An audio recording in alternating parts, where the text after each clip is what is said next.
Hello friends, नमस्कार। आज हम देखने वाले हैं बीपीएससी टीआरई 3.0 क्लास 6 to 8 का जो पेपर हुआ था उसको देखेंगे। इसकी चूँकि ऑफिशियली आंसर की आ चुकी है तो हम एक बार सारे क्वेश्चन को देखेंगे और उसके आंसर को देखेंगे। इसके पहले हम ये बता देना चाहते हैं कि इसमें जो पेपर का मॉडल रहता है टोटल 150 क्वेश्चन रहते हैं। 150 में जिसमें 30 नंबर क्वालिफाई पेपर रहता है, जिसमें इंग्लिश के 8 क्वेश्चन रहते हैं और हिंदी के 22 क्वेश्चन रहते हैं। इसमें टोटल लगभग 9 नंबर पाना रहता है। बाकी इसमें 40 नंबर जो जीके के रहते हैं और जो है जीके 40 नंबर और बाकी के 80 नंबर सब्जेक्ट के रहते हैं। तो ये पार्ट 1 रहता है, ये पार्ट 2 रहता है और चूँकि पार्ट 3 है ये है आज हम डिस्कशन करेंगे जो कि हमारा हिंदी विषय का है। तो ठीक है, आइए बढ़ते हैं आगे। और सबसे पहले क्वेश्चन की बात करते हैं। पहला क्वेश्चन इसमें लिखा है ऑनरेरियम का हिंदी रूपांतरण क्या होगा। तो इसका जो आंसर माना है, चूँकि जो हम उसकी क्वेश्चन की बात करेंगे जो इसमें ऑफिशियल वेबसाइट में आया है, और वैसे भी ये सबको पता है कि इसका मतलब क्या होता है, मानदेय होता है।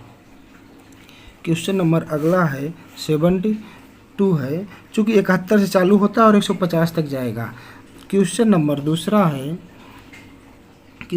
दूसरा है शुद्ध वाक्य का चयन करना है।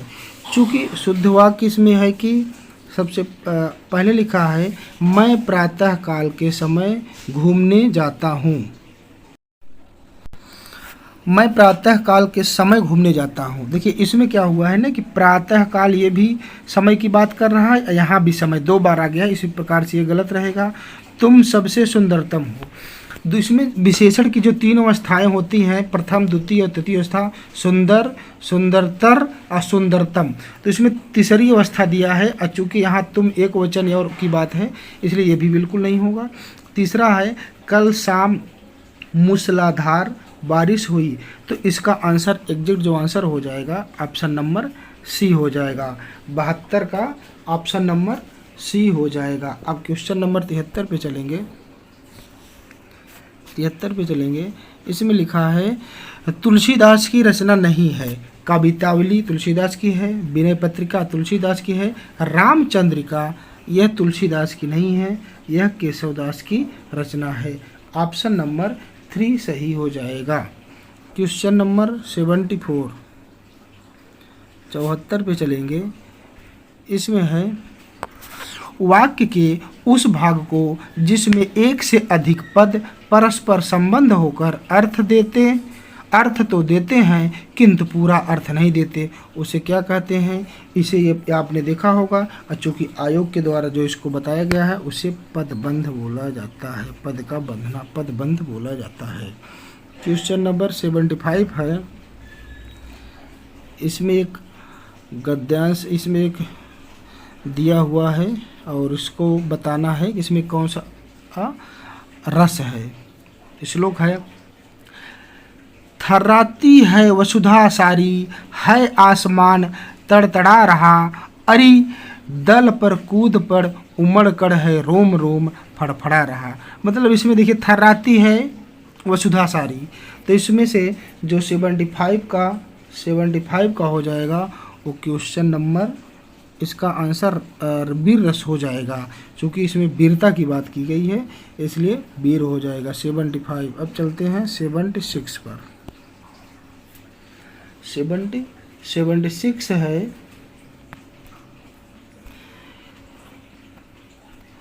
विभत्स रस का स्थायी भाव है। विभत्स रस का स्थायी भाव क्या होगा, विभत्स रस का जुगुत्सा, विभत्स का जुगुत्सा हो जाएगा।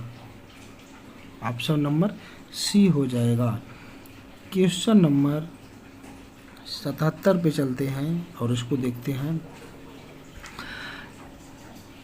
घड़ी में तोला घड़ी में मासा लोकोक्ति का अर्थ है। देखिए इसमें मतलब तुरंत बदलने की बात हो रही है, तो तीव्र बुद्धि वाला बिल्कुल नहीं होगा। जैसे चंचल मन वाला, इसका जो ऑप्शन हो जाएगा ऑप्शन नंबर बी हो जाएगा, चंचल मन वाला। ये हो जाएगा ऑप्शन नंबर बी 77 का। ये जो आंसर की मैं बता रहा हूँ ये आयोग के द्वारा ऑफिशियल वेबसाइट में जो आंसर की बताई गई है उसी को मान के हम चल रहे हैं। क्वेश्चन नंबर 78 पर चलेंगे। क्वेश्चन नंबर 78 है बैंकक्रप्ट का हिंदी पर्याय है। इसका हो जाएगा 78 का क्या हो जाएगा क्वेश्चन नंबर दिवालिया। 78 का ये हो जाएगा, 78 का ये हो जाएगा। क्वेश्चन नंबर 79 इसमें पूछा है निर्वेद किस रस का अस्थाई भाव है। तो ये जानते हैं शांत रस का अस्थाई भाव निर्वेद हो जाएगा। अद्भुत का विस्मय हो जाए, अद्भुत विस्मय। करुण रस किसका है अस्थाई भाव शोक हो जाएगा। अब चलते हैं क्वेश्चन नंबर 80 पर। लिखा है गगन चुम्बी शब्द में कौन सा समास है। गगन चुम्बी में कौन सा समास है। तो गगन चुम्बी इसका हो जाएगा ऑप्शन नंबर ए हो जाएगा तत्पुरुष समास। क्वेश्चन नंबर 81 है रचना के आधार पर शब्द के कितने भेद होते हैं। रचना के आधार पे शब्द के 3 भेद होते हैं। रचना के आधार पर शब्द के 3 भेद होते हैं।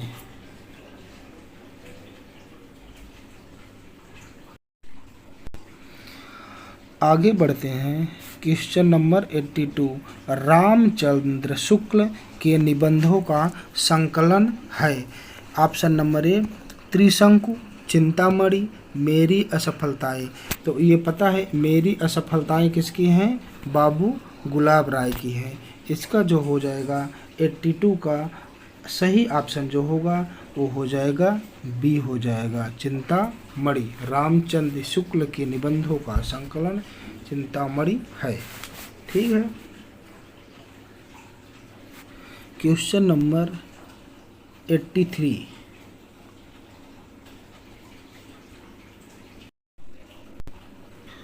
अगला क्वेश्चन है मलिनी छंद के प्रत्येक चरण में कितने मात्राएं होती हैं। उसमें प्रत्येक मलिनी छंद के प्रत्येक चरण में 13 मात्राएं होती हैं। अगर यहीं पे लगे हाथ देखें दोहा और सोरठा की, तो दोहा के पहले और तीसरे चरण में 13 मात्राएं, दूसरे और चौथे में 11 मात्राएं। सोरठा का जस्ट इसी में उल्टा हो जाता है। चौपाई में 16 मात्राएं होती हैं। आगे बढ़ेंगे 83 के बाद 84 है। इसमें दिया गया है कुछ रचनाकारों के नाम दिए गए हैं और उनको मिलाना है उनके सामने। तो आइए मिलाते हैं। इसमें जो हो जाएगा इसमें सबसे पहले है दीपशिखा। दीपशिखा किसकी रचना है। इसमें जो होगा कामायनी किसकी है। ये हो जाएगी जयशंकर प्रसाद की। पहले हम उसको देखेंगे जो मोटा मोटा हमें आ रहा है। ठीक है। उसके बाद देखेंगे जो सुमित्रानंदन पंत हैं ये वीणा इनकी हो जाएगी। ठीक। डी वाले की दीपशिखा है ये महादेवी वर्मा की। तो इस प्रकार से ऑप्शन नंबर जो हमारा सही हो जाएगा ऑप्शन नंबर 84 का बी सही हो जाएगा। चलते हैं 85 पर। 85 क्वेश्चन में दिया है 85 है डेपुटेशन का हिंदी पर्याय है। तो इसका पता है आपको पता होना होगा ही। डेपुटेशन का जो हिंदी पर्याय होगा वो हो जाएगा प्रतिनियुक्ति या नियुक्ति। ठीक है 85 का। अब चलते हैं क्वेश्चन नंबर 86 पर।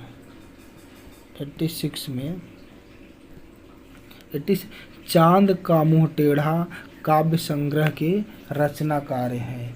जो चांद का मुंह टेढ़ा है इसके रचनाकार हैं ऑप्शन नंबर बी मुक्ति बोध, इसका हो जाएगा मुक्ति बोध।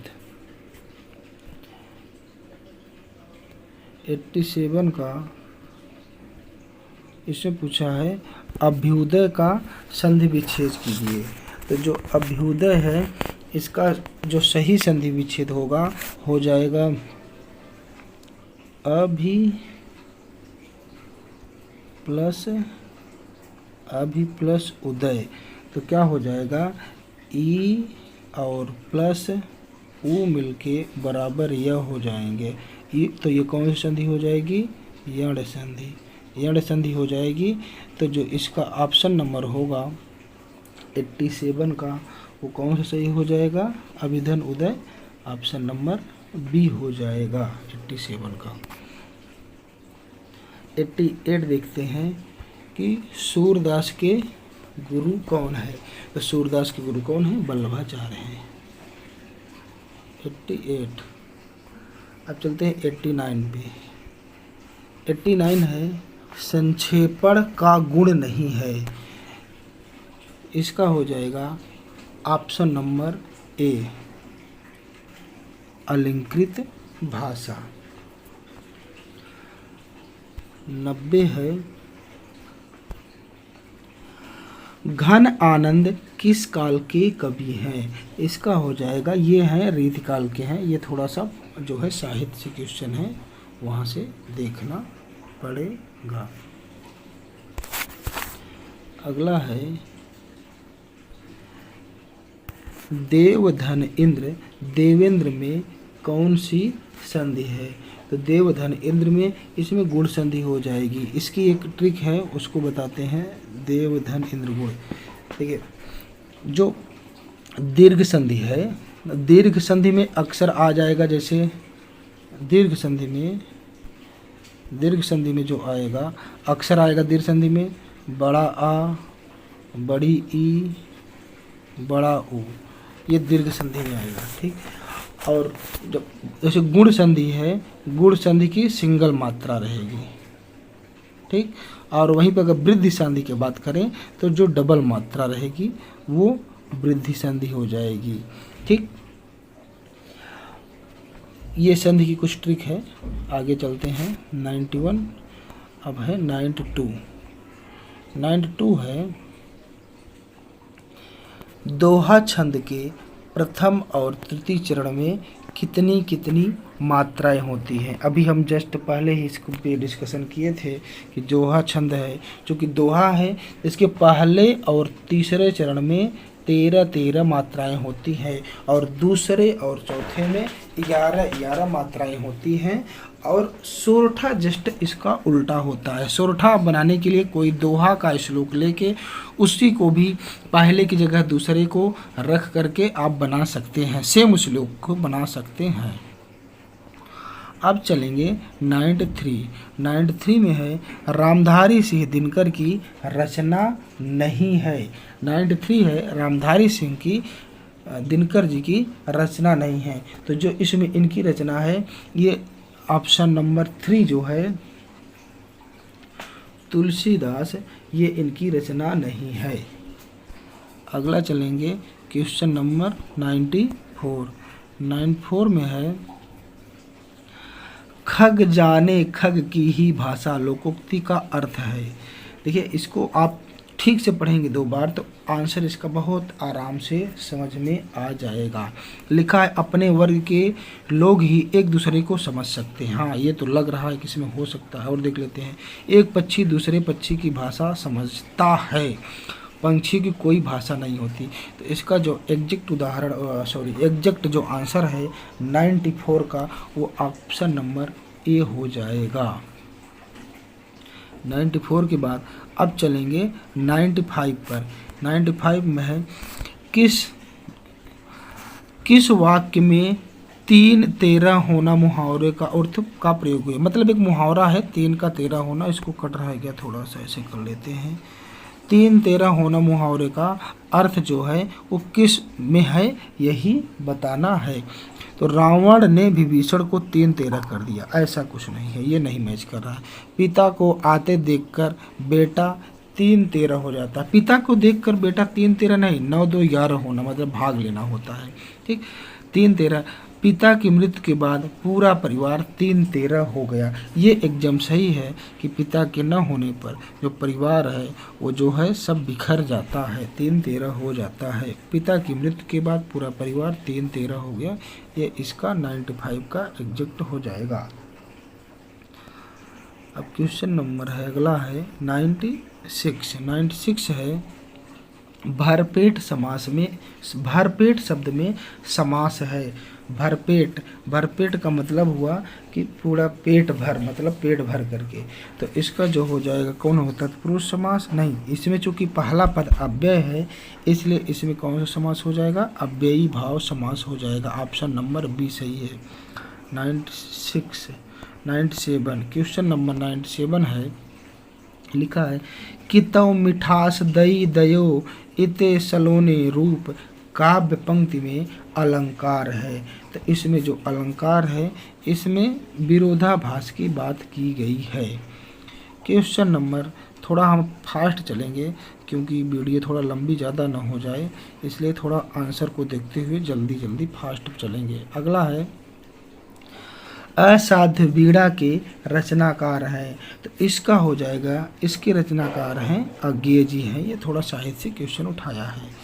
अगला क्वेश्चन है 99 क्वेश्चन है, लिखा है कर्मवाच्य है। देखिए आम खाया जाता है, हाँ इसमें कर्म की बात, धूप में चला नहीं जाता, लड़का खाता है। तो इसका जो 99 का आंसर हो जाएगा वो कर्मवाच्य है। चूँकि कर्म की बात किया है इसलिए आम खाया जाता है, इसमें बात कर रहा है। धूप में चला नहीं जाता, इसमें देखिए धूप में चला नहीं जाता, इसमें भाव की बात कर रहा है। तो इसलिए 99 का ऑप्शन नंबर ए हो जाएगा। क्वेश्चन नंबर अगला चलेंगे 100 पर। 100 है वांग्मय का संधि विच्छेद होगा। तो जो हो वाक धन मय हो जाएगा, ऑप्शन नंबर ए हो जाएगा। ऑप्शन नंबर ए 100 का। 101 है, 101 को देखेंगे, बिहारी लाल किस राजा के दरबार में थे।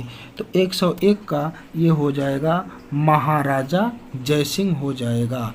102 है, 102 है संयुक्त वाक्य है। जो संयुक्त वाक्य की बात किया है तो इसमें बच्चे के रोने से उनकी पढ़ाई में खलन पड़ता है। देखिए इसमें कोई जोड़ने की बात नहीं है इसलिए इसमें बिल्कुल नहीं होगा। अगला है वह तरह तरह की मुसीबतों से घिरा था फिर भी निराश न हुआ।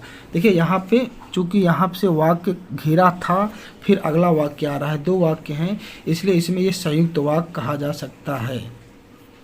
ठीक, तो संयुक्त वाक्य है। 102 का जो आयोग के द्वारा जो आंसर बताया गया है 102 का वो बी वाला बताया गया है। मैं फिर से बताना चाहूँगा कि इसमें जो आंसर बताए गए हैं वो आयोग के द्वारा जो बताया गया है साइड पे, उसी आंसर को मैं बता रहा हूँ। क्वेश्चन नंबर 103, 103 है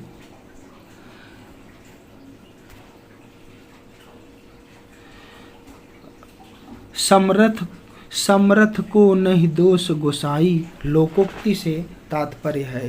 तो इसका जो है बड़े आदमी पर कौन दोष लगाए, ये ऑप्शन नंबर 103 का ए हो जाएगा।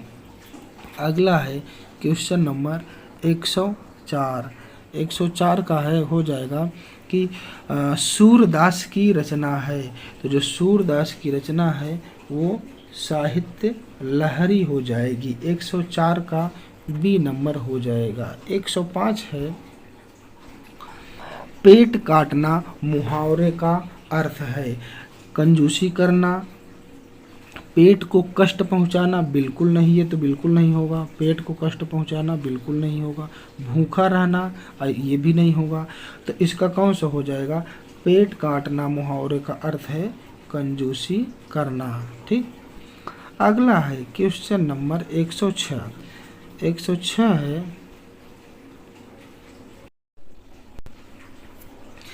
106 है एंडोलमेंट नंबर का हिंदी पर्याय है। क्रम संख्या बिल्कुल नहीं, क्रम संख्या तो होगा ही नहीं। ठीक। नामांकन संख्या और पंजीकरण संख्या, जो एनरोलमेंट का नंबर है इसका सही जवाब हो जाएगा 106 का ऑप्शन नंबर बी हो जाएगा नामांकन संख्या। पंजीकरण का रजिस्ट्रेशन होता है तो इसका जो है रजिस्ट्रेशन हो जाएगा। 107 है, क्वेश्चन नंबर 107 है, कृष्ण भक्ति कवि है, तो कृष्ण भक्ति कवि कौन है? देखिए सूरदास, मीराबाई या फिर रसखान, इसका हो जाएगा। चूँकि देखिए इसमें से रसखान, सूरदास, मीराबाई, इसमें से एक से अधिक हो जाएगा, ऑप्शन नंबर डी हो जाएगा। क्वेश्चन नंबर 108 पे चलते हैं। 108 है, चयन का संधि विच्छेद होगा। 108 है, चयन का संधि विच्छेद होगा, तो चा धन यन, चा नहीं होगा, और च धन अन ये भी नहीं होगा, चे धन अन ये हो जाएगा। 108 का सी हो जाएगा। अगला है क्वेश्चन नंबर 109। 109 है, निम्नलिखित उपन्यासों को उनके लेखकों के साथ सुमेलित कीजिए तथा सही कूट का चयन कीजिए। क्वेश्चन नंबर 109 है, इसमें आइए मिलाते हैं। इसको जब मिलाएंगे तो सबसे पहले परीक्षा गुरु जो है, थोड़ा इसको छोटा करते हैं तब सही से पूरा ऑप्शन भी दिखेगा। हाँ आप देखिए, सबसे पहले इसको मिलाते हैं। इसमें जो है इस परीक्षा गुरु जो कंकाल है, कंकाल किसकी हो जाएगी? जयशंकर प्रसाद की। उसके बाद निर्मला जो है, निर्मला हो जाएगी प्रेमचंद की। परीक्षा गुरु जो है ये श्रीनिवास की है, ये तो पता ही होगा। झूठा सच जो है डी का ए हो जाएगा यशपाल की। तो इस प्रकार से ऑप्शन नंबर 109 का सी सही हो जाएगा। क्वेश्चन नंबर 110 पे चलते हैं। वाक्य कितने 3 प्रकार होते हैं? सरल वाक्य, एक होता है सरल, दूसरा होता है संयुक्त, एक सरल होता है, दूसरा संयुक्त, और तीसरा होता है मिश्र वाक्य। मिश्र वाक्य होता है। इसमें पूछा है मिश्र वाक्य है, 110 नंबर है। मिश्र वाक्य जो मतलब जिसमें मिला जुला हो, 2 वाक्य मिले हुए हों, तो मिश्र वाक्य 110 का इसमें देखा जाए तो ऑप्शन नंबर ये हो जाएगा, जिसने दुख नहीं देखा उसने दुनिया में कुछ नहीं देखा। एक दूसरे इस पर आश्रित हो, एक दूसरे पर। 110 हो गया। क्वेश्चन नंबर 111 पे चलते हैं। 111 पे क्वेश्चन है, मंद मंद मुरली बजावत अधर धरे, मंद मंद निकस्यो मुकुंद मधुबंते। उपर्युक्त पंक्ति में काव्य का कौन सा गुण है? तो इसमें माधुर्य गुण हो जाएगा। 111। क्वेश्चन नंबर 112 है, प्रेमचंद द्वारा लिखित उपन्यास नहीं है, तो जो तितली है ये प्रेमचंद का नहीं है। सेवा सदन, रंगभूमि, गोदान ये सब इन्हीं के हैं। क्वेश्चन नंबर 113 है, जब एक वस्तु पर दूसरी वस्तु का आरोप किया जाए और वहाँ कौन सा अलंकार होता है? तो ये हो जाएगा रूपक अलंकार हो जाएगा। 114 है, परिधन छेद, परिच्छेद में कौन सी संधि है? तो इसमें हो जाएगा व्यंजन संधि हो जाएगी। 114 का सी नंबर हो जाएगा। अगला है क्वेश्चन नंबर 115। 115 है, फूले काश सकल महि छाई, जनु बरसा ऋतु प्रकट बुढ़ाई। काव्य पंक्ति में कौन सा अलंकार है? तो इसमें हो जाएगा उत्प्रेक्षा अलंकार हो जाएगा 115 में।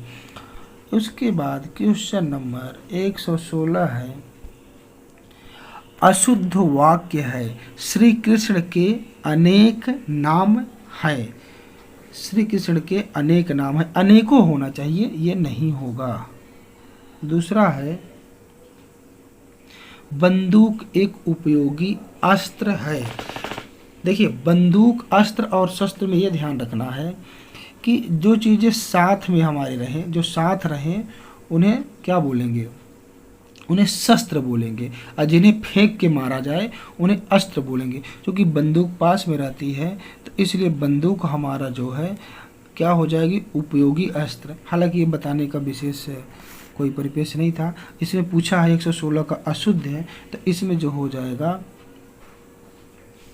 Option number C. मैं तो अवश्य ही जाऊंगा, चूंकि ये भी गलत है, बी गलत है, तो 116 का सी हो जाएगा। 117 है निम्नलिखित रचनाओं को उनके काल के साथ सुमेलित कीजिए। इसको जरा इसका ऑप्शन भी ले लेते हैं, थोड़ा सा इसको ऐसे करके अब देखते हैं। हाँ, अब इसको देखेंगे। इसमें है 117 में कि उनके रचना, कुछ रचना दिया गया है और उनका समय बताना है कि किस काल में इसकी रचना की गई है। तो पहला है पृथ्वीराज रासो। तो पृथ्वीराज रासो जो है ये किस काल की है, ये आदिकाल की रचना मानी जाती है। ए का दूसरा हो जाएगा। दूसरा है पद्मावत है। पद्मावत किस काल की रचना है, तो ये हो जाएगी भक्ति काल की। अमली मोहम्मद जैसी जो हैं ये सब भक्ति काल में आएंगे। बिहारी सतसई ये हो जाएगी रीतिकाल की ना। रीतिकाल को 3 भागों में बांटा गया है, रीतिबद्ध, रीति मुक्त, रीतिबद्ध, रीति सिद्धि, रीति मुक्त। जो कभी रीति काल में बंध कर काम किए हैं राजाओं के साथ, उन्हें रीतिबद्ध है। और जिन्होंने रीति को, अपनी रीति पर अपना कुछ विजय प्राप्त किया है, उन्हें रीति सिद्धि। और जो रीति काल से एकदम स्वतंत्र होकर काम किए हैं उन्हें रीति मुक्त, रीतिबद्ध, रीति सिद्धि, रीति मुक्ति का भी बताया गया है। तो इस प्रकार से 117 का जो ऑप्शन नंबर बी है वो सही हो जाएगा। 117 का बी हो जाएगा।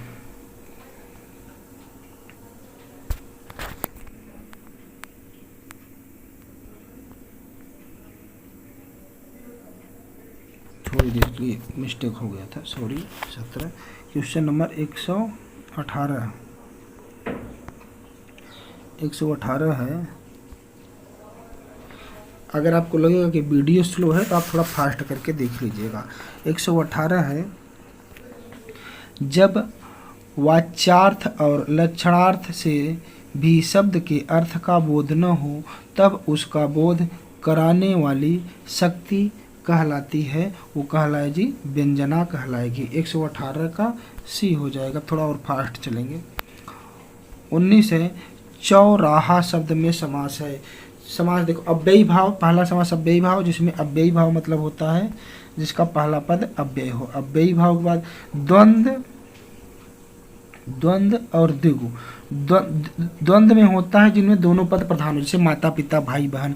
द्विगु में क्या होता है, जैसे पूर्व पद संख्यावाची हो, जैसे चौराहा तिराहा। ठीक, तो इसमें हो जाएगा जो क्वेश्चन नंबर चौराहा है 119 का, इसका हो जाएगा द्विगु समास हो जाएगा, क्योंकि यहाँ पे संख्या की बात की गई है। और द्वंद्व समास मतलब जिसमें दोनों पद प्रधान हो।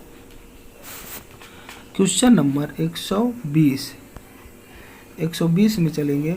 इसमें दिया है दो शब्दों के संयोग को कहते हैं, दो शब्दों के संयोग को समास कहते हैं, और 2 वर्णों के संयोग को संधि कहते हैं। जो जिसमें वर्णों का मेल होता है उसे संधि कहते हैं, और जिसमें शब्दों का मेल होता है या शब्द मिलते हैं उसे समास कहते हैं। क्वेश्चन नंबर 121 में चलेंगे। रामचरितमानस की भाषा क्या है, तो ये आपको ये बहुत ही अच्छी तरह से पता है कि रामचरितमानस की भाषा अवधी है। अगला है बहुत ही चर्चित उदाहरण, चूना लगाना। मुहावरे का अर्थ क्या हो जाएगा, पान लगाना बिल्कुल नहीं, पान लगाना बिल्कुल नहीं होगा। सफ़ेद करना ये भी नहीं होगा, चूँकि चूना सफ़ेद है, तो इसमें सीधी सी बात है चूना लगाने का मतलब है बेवकूफ़ बनाना हो जाएगा। 122 हो गया। क्वेश्चन नंबर 123 में चलेंगे। कोटि कुलिस सम वचन तुम्हारा, पंक्ति में कौन सा अलंकार है? तो इसमें 123 में जो हो जाएगा, इसमें उपमा अलंकार हो जाएगा। क्वेश्चन नंबर 124 है, छंद को पढ़ते समय प्रत्येक चरण के अंत में ठहरना पड़ता है, उसे क्या कहेंगे? उसे यति कहते हैं। ये जो है, जो छंद है, छंद में ये बताया गया है। वर्णिक छंद और मात्रिक छंद जो है उसके अंतर्गत ये सब आएंगे। 124 हो गया। 125 में है भाववाच्य है, इसका हो जाएगा भाववाच्य। देखिए भाववाच्य क्या होता है? उससे, देखिए श्वेता पुस्तक पढ़ रही, जैसे उससे बैठा नहीं जाता। एक दो और उदाहरण इसके लिए लेते हैं भाववाच्य के, जैसे अब मुझसे चला नहीं जाता, बुढ़ापे की अवस्था है, मुझसे खाया नहीं जाता, मुझसे किसी का दुख देखा नहीं जाता। ये सब भाववाच्य के अंतर्गत आएंगे। अब क्वेश्चन नंबर 125 हो गया। 106, अच्छा एक गद्यांश है, यहाँ से गद्यांश रहेगा 26 से 30 तक, उसको पढ़ के हमें आंसर देना रहेगा। चलिए देखते हैं। सबसे पहले 126 है, मनुष्य के उच्च चरित्र का निर्माण में सहायक। पहले हम क्वेश्चन पढ़ेंगे तो ज़्यादा सही रहेगा आंसर को खोजने में। मनुष्य के चरित्र का निर्माण में सहायक है। अब देखिए यहाँ से इसको पढ़ना शुरू करेंगे। लिखा है, पुस्तकालय वह विशाल ज्ञान सिंधु है जिसमें विद्या की अक्षय निधियाँ मौजूद हैं, जिनके अध्ययन मात्र से हमारा हृदय विशाल और उन्नत बनता। पुस्तकालय शब्द का निर्माण पुस्तक प्लस आलय दो शब्दों से हुआ है, अर्थात पुस्तकों के लिए आलय। पुस्तकालय का मतलब होता है पुस्तक के लिए आलय या पुस्तक का घर में उपयोगी वस्तुओं का संग्रह किया जाता है, जिससे मनुष्य के उच्च चरित्र का निर्माण होता है और जीवन की उन्नति होती है।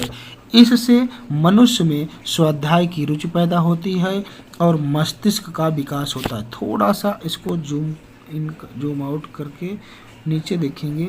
लिखा है, क्वेश्चन है कि 126 है, मनुष्य के उच्च चरित्र निर्माण में सहायक है। तो अब 126 में है, इसमें याद और एक ऑप्शन क्या है?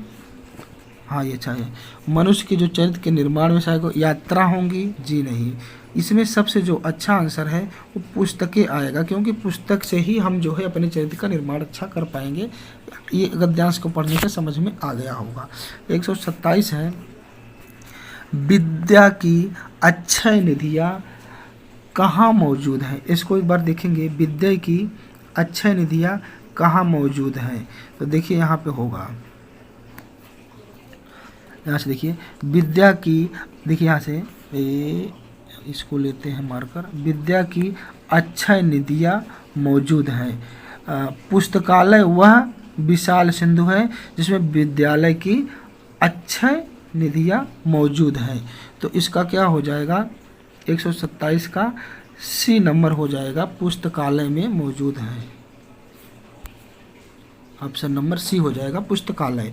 विद्यालय की अच्छी निधियाँ कहाँ मौजूद हैं? पुस्तकालय में हैं। 128 चलेंगे। इसमें क्या है? स्वाध्याय में सहायक है, स्वाध्याय में सहायक है। अब इसको गद्यांश को चल के जब देखेंगे तो वहाँ पे इसका जो ऑप्शन आएगा, ऑप्शन नंबर सी ही हो जाएगा। देखिए जो स्वाध्याय है उसमें पुस्तकालय की बात किया गया है, तो पुस्तक ही सहायक रहेंगी। 100 थोड़े से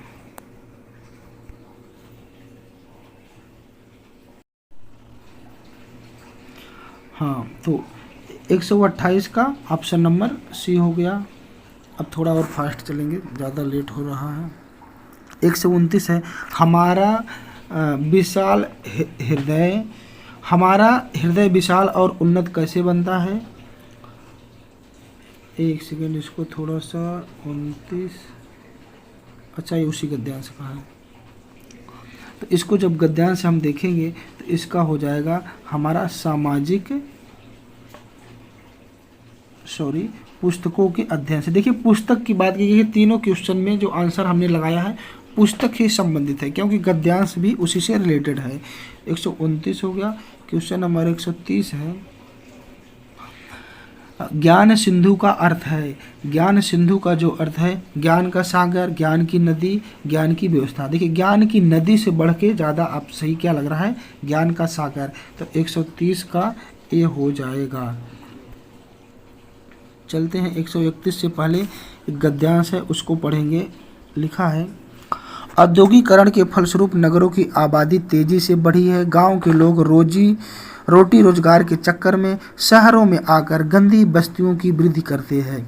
औद्योगिकरण के कारण कृषि योग्य भूमि में कमी हुई और वनों के विनाश के कारण ही हरियाली नष्ट हो गई। औद्योगिकरण केंद्रों की स्थापना के समय प्रदूषण नियंत्रण की और कोई ध्यान नहीं दिया जाता। आग, धूल, राख और धुआं की कालिमा का प्रभाव घर, बाग, बगीचे सहित दूर दूर तक होता है। इससे आँखों में चिपचिपापन, रोना, दृष्टि कमजोर होना, टीबी, कैंसर आदि रोग फैलते हैं। औद्योगिकरण के फलस्वरूप तेजाबी वर्षा भी होती है जो फसलों, पेड़ पौधों आदि को विशेष हानि पहुंचाती है। अम्लीय और क्षारीकरण के कारण भूमि की उत्पादन क्षमता बढ़ती है। अब देखिए इसी से क्वेश्चन चलेंगे, सबसे चलेंगे क्वेश्चन नंबर, सबसे पहले क्वेश्चन नंबर 31 पे, भूमि की उत्पादन क्षमता क्यों घट जाती है। अब देखिए इसमें जो है यहाँ पे दिया है, यहाँ से ये दिया है, मार्कर लेते हैं, यहाँ से लिखा है अम्लीय और क्षारीकरण के कारण भूमि की उत्पादन क्षमता घट जाती है। तो जो भूमि की उत्पादन क्षमता घटती है इसका ऑप्शन कौन हो जाएगा, ऑप्शन नंबर सी हो जाएगा। एकदम एग्जैक्ट गद्यांश ही दिया यहाँ से, भूमि की अम्लीय और क्षारीय के कारण भूमि की उत्पादन क्षमता बढ़ जाती है, एकदम इसी से दिया हुआ है। आगे बढ़ते हैं, 131 के बाद 132 पे चलते हैं। अब गद्यांश से हम एक बार पढ़ लिए हैं तो उस पर बार बार नहीं जाएंगे, टाइम ज़्यादा जाता है। हम डायरेक्ट आंसर की बात करेंगे, डायरेक्ट आंसर की। लिखा है कृषि योग्य भूमि में कमी क्यों हुई है, तो इसका जो हो जाएगा औद्योगिकरण के कारण। भाई जब उद्योग बढ़ेंगे तो कृषि में कमी आएगी। एक चीज ध्यान रखना है, अपने से आंसर नहीं लगाना है, गद्यांश में विशेष ध्यान देना है। गद्यांश में सही गलत जो दिया है वही आंसर होगा। 132 क्वेश्चन नंबर 133 है, औद्योगिकरण के कारण जनसंख्या कहाँ तेजी से बढ़ी है। तो कहाँ तेजी से बढ़ी है, गांव से कहाँ लोग जा रहे थे, शहर जा रहे थे, तो कहाँ जनसंख्या बढ़ी है, शहर में बढ़ी है। 133 134 है, हरियाली क्यों नष्ट हो गई है। हरियाली को नष्ट होने का मेन कारण क्या था, जो प्रदूषण के कारण। देखिए कारण तो कई हैं, लेकिन इसका जो आयोग ने जो इसका माना है, वनों के विनाश के कारण हरियाली नष्ट हो गई है। अब हम एक बार पूरा आंसर देखे हैं इसलिए हम तुरंत बता दे रहे हैं, बाकी थोड़ा उस समय तो थोड़ा प्रेशर तो रहता ही है। 135 है, 135 थोड़ा ऊपर चला गया। हाँ, लोग गांव से आकर शहरों में क्यों बसते हैं। क्यों बसते हैं, मनोरंजन के लिए, उत्तम सुविधाओं के लिए, जी नहीं। जब भी शहर में लोग क्यों जा रहे हैं, अक्सर लोग जा रहे हैं सिर्फ और सिर्फ रोजगार के लिए। 135 हो गया। अब इसके बाद 136 से फिर से गद्यांश आया, हम गद्यांश पढ़ लेते हैं, बाकी फिर क्वेश्चन आगे देखेंगे।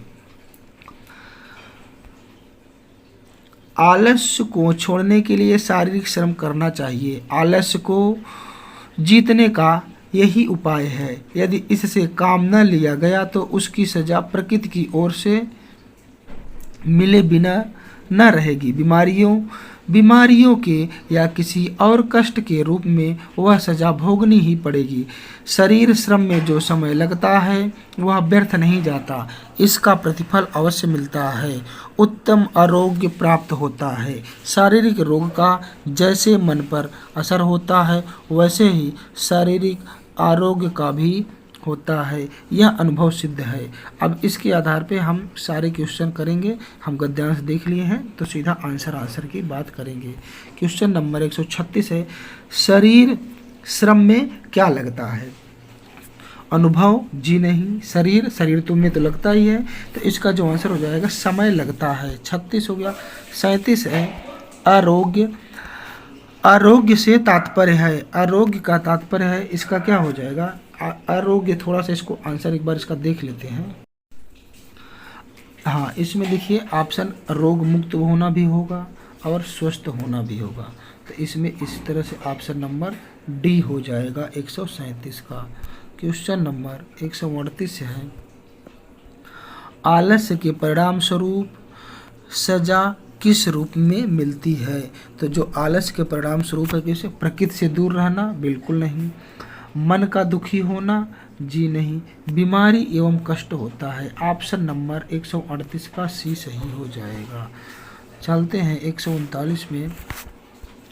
रोग का प्रभाव किस पर पड़ता है। आलस्य पर, श्रम पर, मन पर। तो जो रोग का प्रभाव है वो सबसे जो गद्यांश के अकॉर्डिंग देखा जाएगा तो किस पर पड़ेगा, मन पर पड़ता है। 140 है आलस्य को जीतने का क्या उपाय है। तो जो आलस्य क्या है, व्यर्थ काम करना, जी नहीं। शारीरिक श्रम करना, हाँ ये हो सकता है। शारीरिक रूप से स्वस्थ होना, जो इसका आंसर होगा आलस्य को जीतने का क्या उपाय है, ये हो जाएगा शारीरिक श्रम। अगर शारीरिक श्रम करेंगे तो आलस्य से दूर जाया जा सकता है। क्वेश्चन नंबर 141 से 45 तक पुनः गद्यांश है, उसे एक बार देखते हैं और उसके बाद आंसर देखेंगे। अब इसके बाद ये लास्ट गद्यांश नहीं, इसके बाद एक और होना चाहिए। स्वावलंबी मनुष्य की यश कीर्ति पूर्णिमा की चंद्रमा के समान चारों ओर फैलती है। उसका यशगान चारण और भाट शताब्दियों तक गाया करते हैं। कवियों और लेखकों की लेखनी उसकी धवल कृतियों का निरंतर बखान किया करती हैं।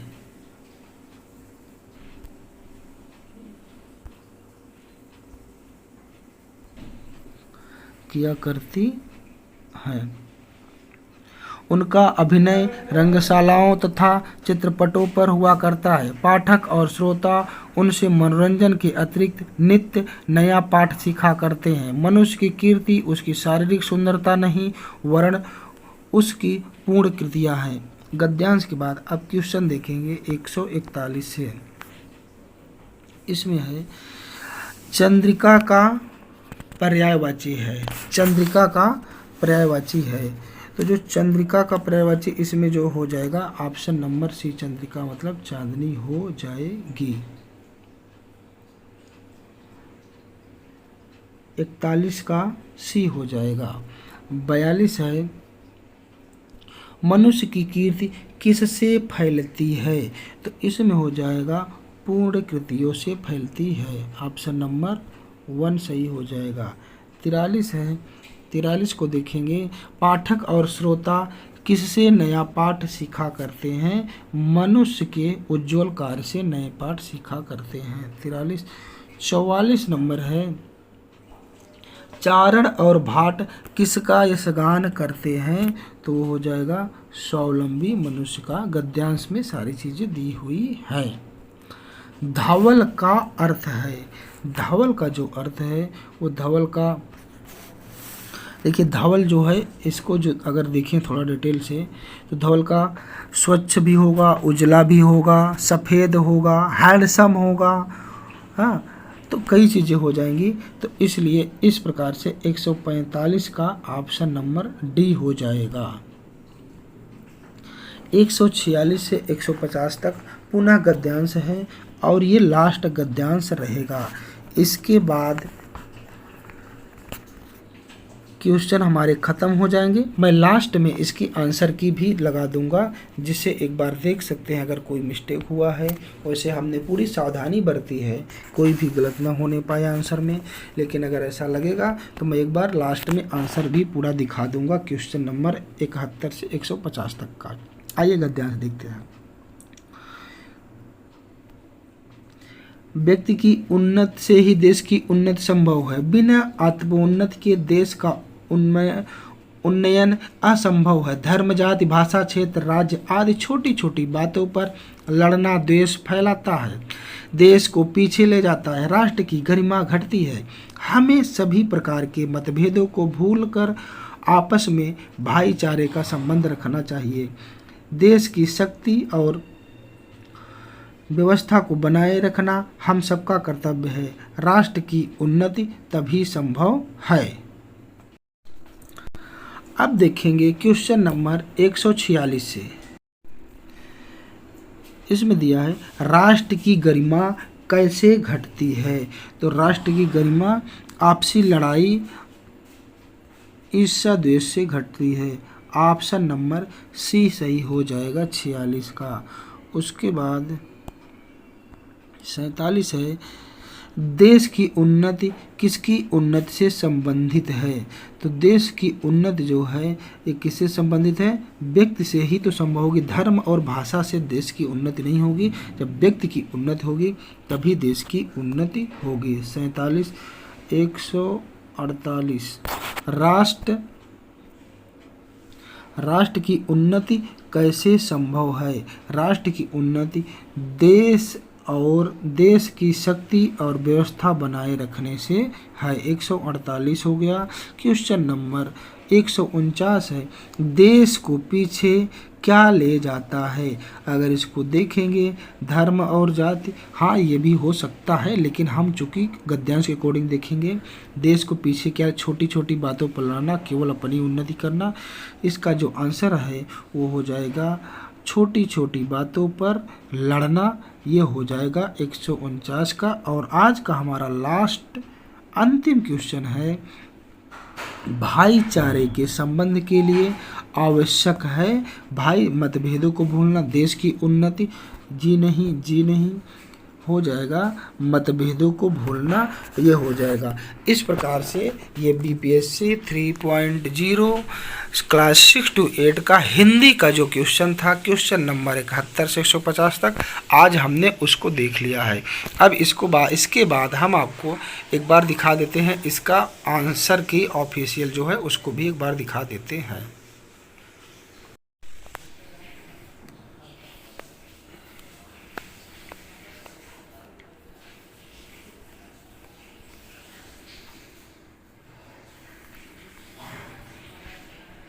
सेट हमारा आई था, दिखाते हैं। ये तो लैंग्वेज के पेपर हैं।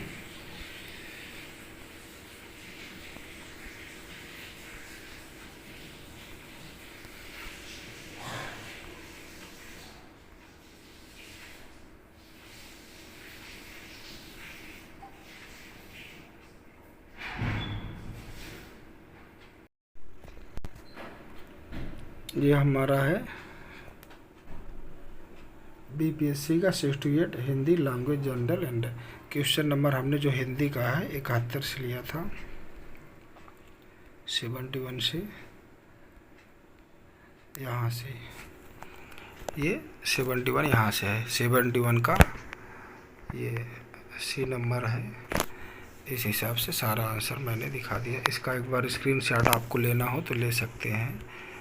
यहाँ से यही वाला है, यहाँ से शुरू है, यहाँ से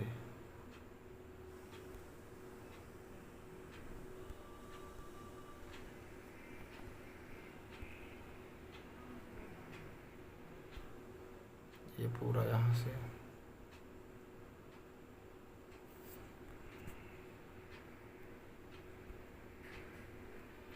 अगर स्क्रीनशॉट लेना हो तो 2 बार में, यहाँ से एक बार 113 तक, और उसके बाद यहाँ तक इसको,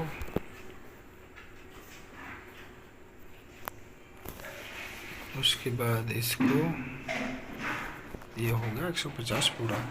इस प्रकार से ये आज हमारा सारा चीज़ कंप्लीट हो गया।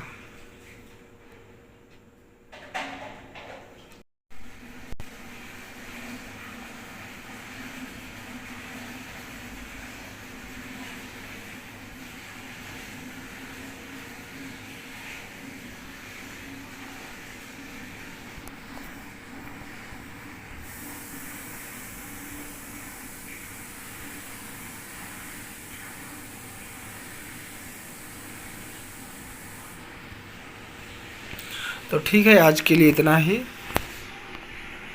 बहुत बहुत धन्यवाद। नेक्स्ट वीडियो में जल्द ही मिलेंगे।